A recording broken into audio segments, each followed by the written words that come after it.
The Treasury Department has warned the government could run out of money to pay its bills as soon as June 1st. President Biden is reportedly planning to meet with top congressional leaders Tuesday after discussions set for last week were postponed. The U.S. has never defaulted on its debts, and doing so would have an alarming impact on the U.S. economy. That seems to be something that everybody agrees on. Moody's Analytics estimates that stock prices would fall by almost a fifth and would wipe out $10 trillion in household wealth in the event of an actual default. For more on this, we turn to Gillian Tett, the Financial Times editorial board chair and editor-at-large of the U.S. Gillian, thank you so much for being here.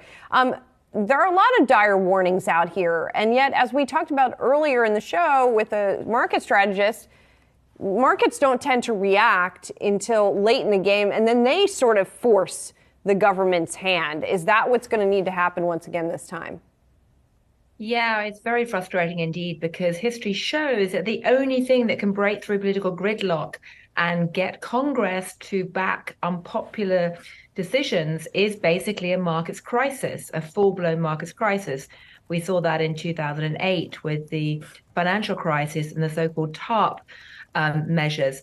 So I suspect it probably will take a full-blown markets crisis to actually bring the Republicans and Democrats to come together to do what is the obvious solution, which is to raise the debt ceiling, but to create some kind of fiscal commission to look at the longer-term fiscal health of America. There's going to have to be compromises around tax rises, around spending cuts of some sort. You can't get to any kind of fiscal health or sustainability without some difficult decisions. But unfortunately, getting the kind of appetite for compromise is going to be very hard without a crisis. And that's the last thing that investors or the Federal Reserve want to see. What type of impact could this net out for investors? I mean, if we were to see that, if we were to see not just moving past the X date, but then having even more of the, I've said rigmarole in the past in Congress, but the theater that's taking place in Washington, D.C., that gets to this point where parties are just blame shifting, and at the end of the day, nothing is actually getting solved. Well, what we should say first up front is that Biden's come out in the last few minutes with a statement saying that he's actually quite optimistic about the meeting tomorrow that's happening between himself and the Republican leaders. That's good. The fact that the meeting was cancelled on Friday has given some hope to the markets that actually there are serious discussions going on between the staffers. So maybe, never say never, maybe something will come out tomorrow that actually proves what I'm saying to be wrong. But one of the things that's been very unhelpful has been the fact that the former president, Donald Trump, came out last week in the CNN town hall and essentially said to the Republicans, go ahead and let the US default if there aren't radical spending cuts. And what that means is that for Kevin McCarthy, Speaker, it's going to be that much harder to try and corral people like Marjorie Taylor Greene away from their very radical positions and get a deal done. Now, if there is no deal done, if we do go towards default, there's three things that can happen other than default. The Treasury could essentially use a gimmick like issuing $1 trillion coin it sells to the Fed to avoid default. It could simply use some of the constitutional powers it have and just ignore the debt limit, or it could also prioritize payments to make sure it keeps paying the interest on the bonds but stops other payments. So there are other options available to Janet Yellen, and many people in the Democrats right now are saying that they should be used. But they're all of quite questionable legal standing. Janet Yellen herself has indicated she doesn't want to use them. And so if we do get towards that X date, I think you're going to see quite a sell-off in the markets and quite a rise in borrowing costs. And that's definitely going to hit investors of all stripes, not to mention mortgage borrowers. Gillian, I have sort of a bigger picture philosophical question, I guess, about the national debt. Why is it a problem? In other words, like the U.S., in any practical terms, it doesn't matter how much the U.S. borrows, right? Unless at some distant point in the future, it loses credibility in international markets. That's happened in other countries' cases, right? Certainly in some European countries. But is that a realistic threat at any point in the next hundreds of years? I don't know. Well, there's two ways that the debt is a problem. The first is that essentially the interest payments on debt are going up dramatically right now because of the rising interest rates.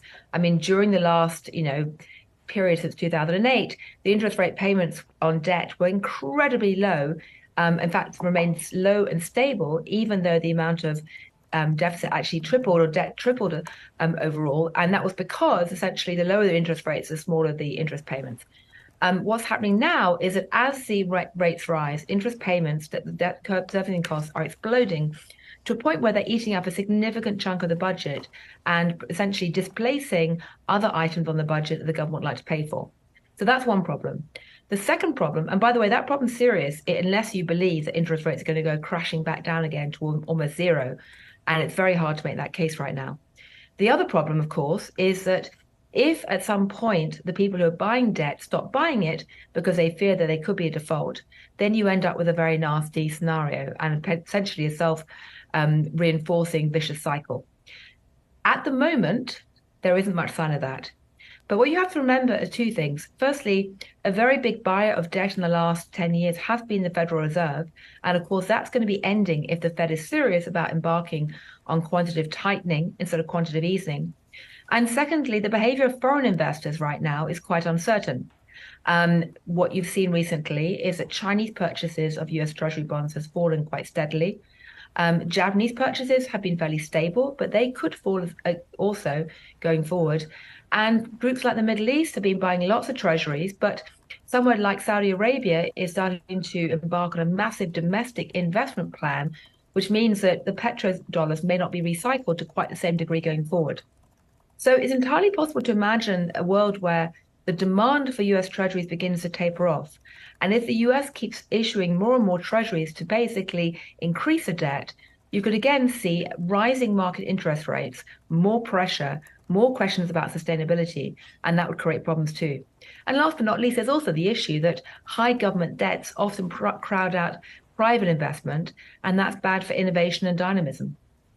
Gillian Tett, Financial Times editor-at-large. Gillian, always a pleasure to get the thorough analysis and insight here, especially as these are very much moving conversations and parts, even as you had brought up the Biden administration's latest announcement this morning here. We're going to be watching closely for where the football gets moved forward here a little bit. Thanks so much, Gillian.